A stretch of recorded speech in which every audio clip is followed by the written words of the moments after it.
Hello and welcome to episode 2 of Two Guys, Zero Planners.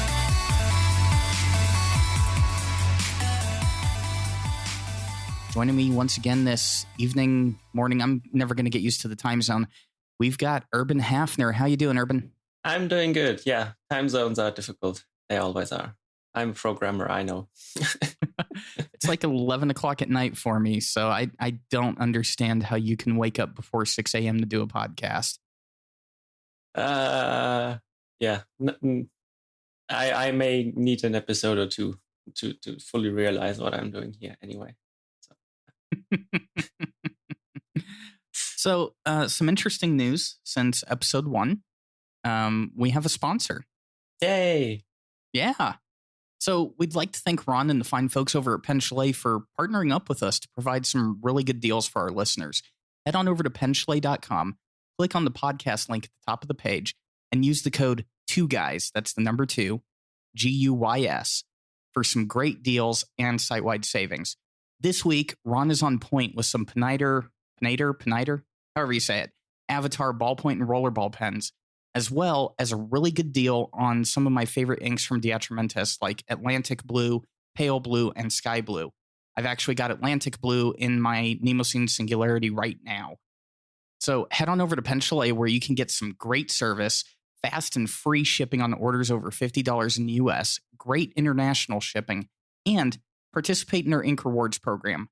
There, you can get points with each purchase towards a free bottle of ink. So thank you to Ron and Pen Chalet for being an amazing sponsor of Two Guys, Zero Planners and Floor 3 Media. So, Urban, I'm looking at the show notes here, and your list of pens that you've purchased has grown again. What's going on there, buddy? Yeah, it's a bit of a stressful time right now. So it turns out that I always end up buying pens at times like that. Maybe it's also that I was on holiday for weeks and then sort of needed more pens in my collection. I don't know. Making up for lost time. Yeah.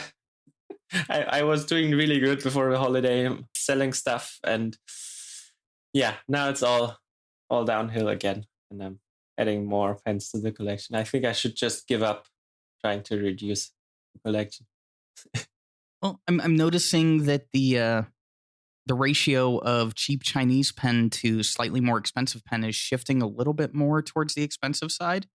Yeah, that's true. Yeah. I mean, Chinese pens, they are fun, but I mean, they are really cheap. And sometimes it is nice to have something that's it feels a bit more solid. Yeah. So that Pilot Stargazer, that was just a lucky find on Slack, where I said, hey, I'm looking for, I think I actually said I'm looking for Parker pens, and then someone offered me one, and I said, ooh, that's an ugly pen. and then she asked if there's anything else I was looking for, and I said, yeah, I'm always into small pens, and then she offered that Stargazer. That's actually a really cool pen. Now, the Stargazer, is that the 89S, or which one is that? Because I'm trying to think if it's actually, this is me being completely ignorant about Pilot pens for a second here, but I used to own a small 89S that looked really close in body to that. So this one says Stella 90S, because that's the Japanese name. Okay. So that would be the one that actually came out after the 89S. That makes perfect sense. That is a very beautiful blue.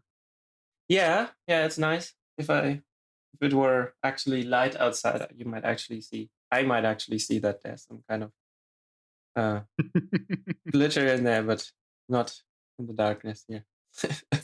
That's pretty cool. And then I actually did get some Parker pens as well. Yeah, I'm looking at that Parker 21 and a Parker 45. Which one is the green one? Is the 21, right? No, the green one is the 45. Oh, so the 21 is basically a 51, just cheaper. I think it's a steel nib. Basically, the difference. Ah, that makes perfect sense now. I'm more partial to the green pen, but that's just me. Yeah, I mean, the 45, that was actually, if I remember correctly, the my second ever fountain pen when I was still in school.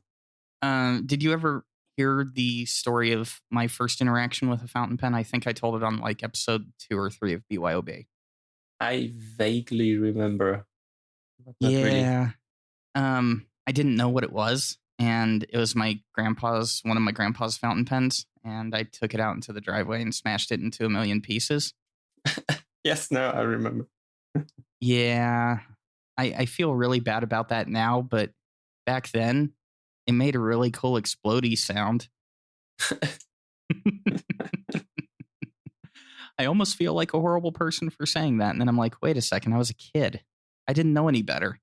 Yeah, exactly. And wait, a third Keiko Retro? Yes, the blue one arrived, and the black and the red one are still in the mail. So it's 5 in the end then. Okay, that's some really good packaging there. I mean, that's how much is the Keiko Retro? That's maybe 10, 12 bucks. I mean, that's for 10 or 12 bucks, that's not bad on the packaging. Got to give them a little bit of credit there. Yeah, I mean that's fairly high quality, yeah. Yeah. Well, and it's even standard international and not this Parker type Chinese cartridge format. Thank God. Well, you're not the only one guilty of buying new pens. Yeah, at least you only got one of those, right? Well, yes and no. Did I get now I'm going to butcher the pronunciation. And actually, I got into an argument on Reddit with somebody about how I pronounce Kaveco. How bad did I just butcher that? I think it's fine. I mean, if it's German, it would be probably Kaveco, but I think that's close enough. Okay. Yeah, this guy pretty much tore apart my entire review of the pen because he hated my pronunciation of Kaveco. So, yeah, it was fun. I think I responded by saying he won the internet or something. Like literally, I showed his big long rant to my coworkers, and we laughed for like half an hour. But did that happen before or after we recorded episode 1? Me buying that pen. I don't even know. I only saw the review and I thought, ooh, that's a nice blue pen. Basically. Okay. That moment where you pull up your own YouTube channel to see when you posted the review. Because I can't recall any of that stuff. It's just one giant blur. Videos, that was 1 week ago. Okay, so yeah, I had gotten the Pilot Custom 743 and the Art Sport at about the same time. Mm-hmm. I just hadn't told anyone about the Kaveco yet. And yeah, that was a Slack purchase. I think it was Dave Verbisky. I forgot his name, but he was selling it, and it's blue. It's beautiful. I had to have it. And then I caught a bunch of flack for switching out the gold nib. It's like, okay, you take this gold-plated nib and you switch it out for a steel 1.1 millimeter stub, and it's like, well, yeah. Yeah, I mean that's the best anyway, right? That's the best nib. It really is, and I wish they would make the 1.1 in the 23 karat gold plate. Right, because it's only from that calligraphy set, and they only come in silver, right? Exactly. I think it's a Beaufort.ink over there in Europe where you can get Bach nibs. And I can't find any Bach nibs in a number 5 that are 1.1 and gold. So it's like, I have to put the calligraphy nib in there because this pocket pen deserves a calligraphy nib. It just does. Yeah. I mean, the other option would be to buy the green one, right? The new one. Yeah. But maybe not, right? Well, here's the other weird thing about that pen. The body is actually a little shorter than the standard Sport. Oh. And you know the little piston converter that you can get for those things? Yeah. It actually compresses when you put it in there. So if you fill the converter all the way, you're going to have ink shooting out. Mm. Yeah. So the way I fill it, where I take a syringe and fill the converter and then put the converter on, that works fine because it actually primes the feed. If I try to fill it through the feed like a normal person, then I'm going to get ink everywhere. So definitely something to keep in mind if you ever buy one of the art sports. Yeah. But on the other, yeah, in the end, I'm probably at least I'm not going to buy one. Even here in Europe, they're just crazy expensive for what it is. I mean, it looks nice, but it is still quite an expensive pen. Okay, so you just said it right there. Crazy expensive for what it is. Elaborate on that a little here. Well, I don't know. I guess the manufacturing is more work, but in the end, it is, I don't know, just a little, well, just in air quotes, just a Quebeco Sport in a different material, and somehow, I don't know how many times more. That's like, I don't know, 7-8 times the amount. Yeah, and I made the comparison that over here we've got like Red Dragon Pen Co. We've got Franklin Christoph. We've got Karas Customs, and they're doing the decograph in all of their other acrylics. And you buy their pens for about $150. But you're also getting, like with Franklin Christoph, you can spend $160 or $200 and you can get a really good pen with a Masuyama nib versus paying $180 for an art sport and you're just getting a standard Bach nib. That is true. I think around here they're a bit cheaper at 140, but still. True. Now, 140, I would buy that all day long. Like I said, I'm a sucker for the blue. If the blue was actually the current model and it was 140 US dollars, I'd buy that all day long. The other pen purchase, and I'm almost a little bit, I'm trying to figure out how to explain this purchase because it wasn't really as much a purchase as it was a whole bunch of things that happened earlier in the year coming back around to make this pen happen. I ended up getting a Nakaya Piccolo cigar in the Heki Tenemori. Okay. Which so a lot of words. So pretty much the short cigar version of a Nakaya in the dark brown with green banding where the urushi lacquer is a little thinner. Yeah. Right. And I got it with a double broad nib. Oh. Pretty much because I'm not allowed to go into too much detail by the person who helped fund the pen. I ended up helping out my mother earlier in the year with some IRS stuff. And then when all the stuff happened, when I had to pay for a dog's surgery and I didn't have the money in savings because I'd helped my mother with her thing, and I had to sell all my pens on Slack to pay for the surgery, well, one of the pens I had to sell was my other Nakaya. And so this anonymous benefactor about 2.5 weeks ago said, hey, you know, it's your 33rd birthday coming up this year. And normally as a gag gift, we do something nice for you. So this year, we're going to replace your Grail pen that you had to sell to pay for your dog's surgery. And I'm like, I'd rather have the cash. And he's like, no, you don't get the cash. You get a pen. And I was just like, thanks. That's and then the pen came and I was like, well, I'm glad you got me the pen. I prefer the pen. Thank you. That is pretty amazing. Yeah. It was unexpected.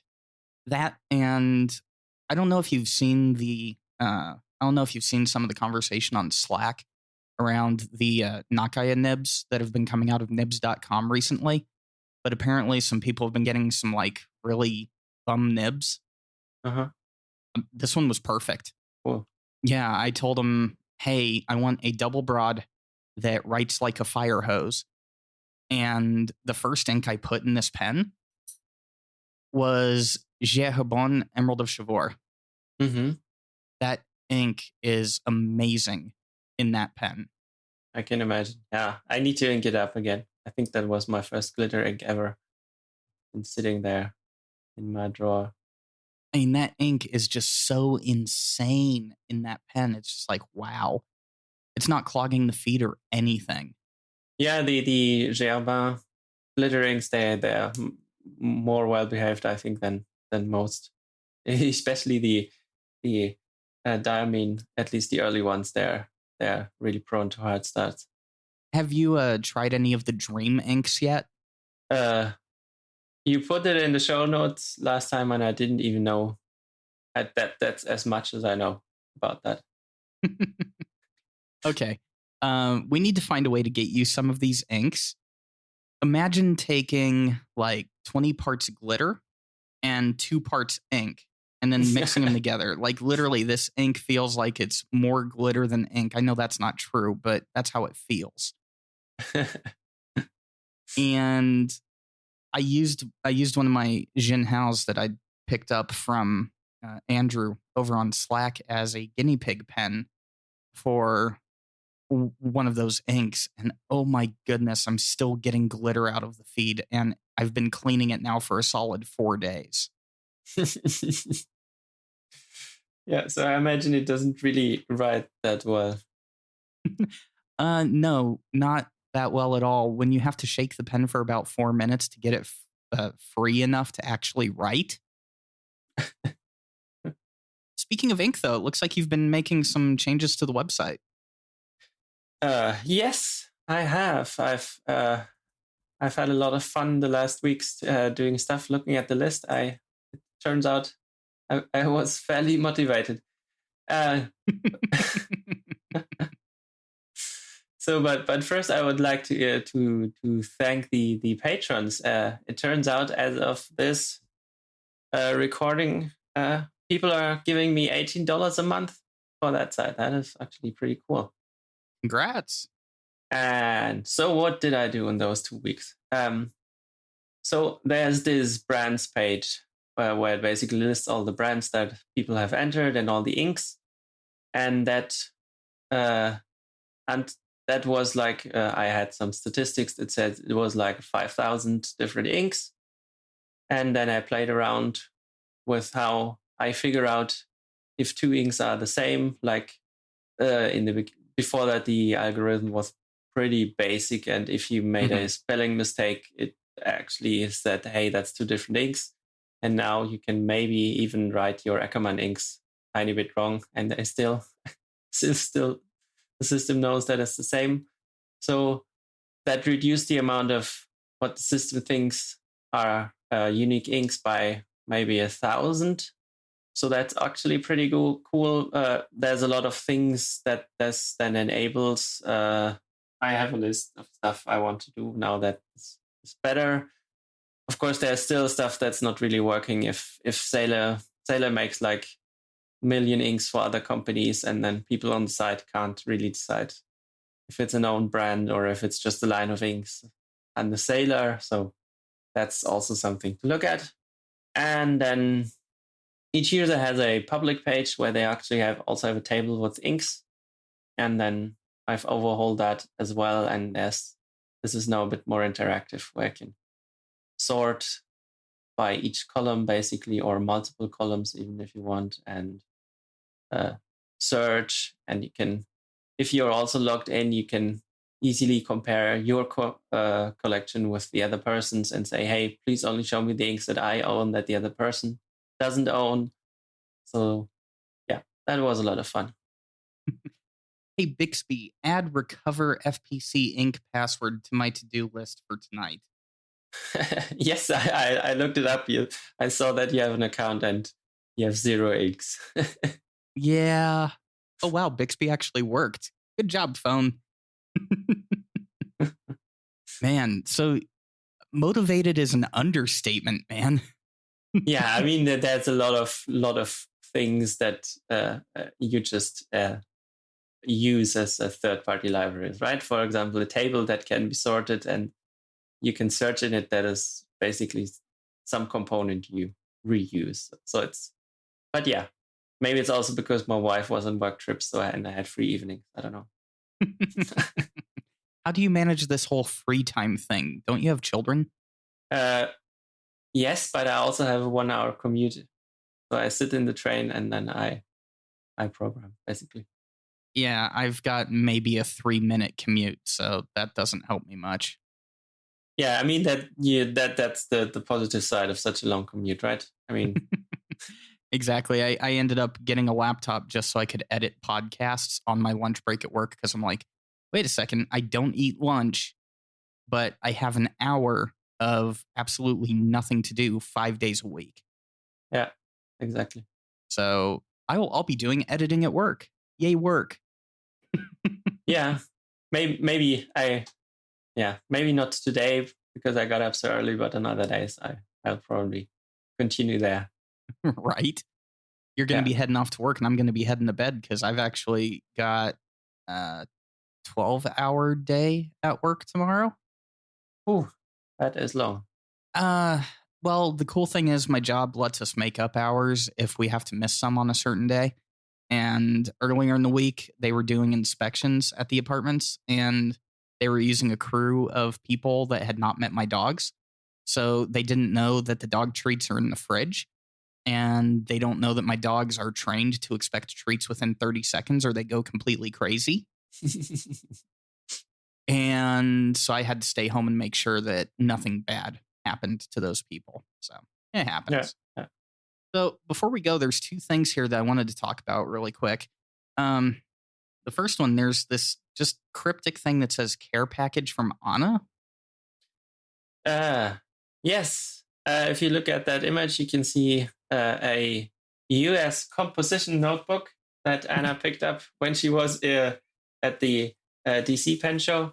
On the FPC podcast, we ended up talking about notebook sizes, and then she lived in the US a few years when she was in high school, I think. And so she decided to bring us some. Apparently, I haven't tried it. Apparently, it is actually fountain pen friendly. This one. It is? Yeah. Okay, I remember those things. And, well, okay, my teachers would only let us write in those with pencil. So I don't know if they were ever pen friendly. Yeah, but I mean, this specific one.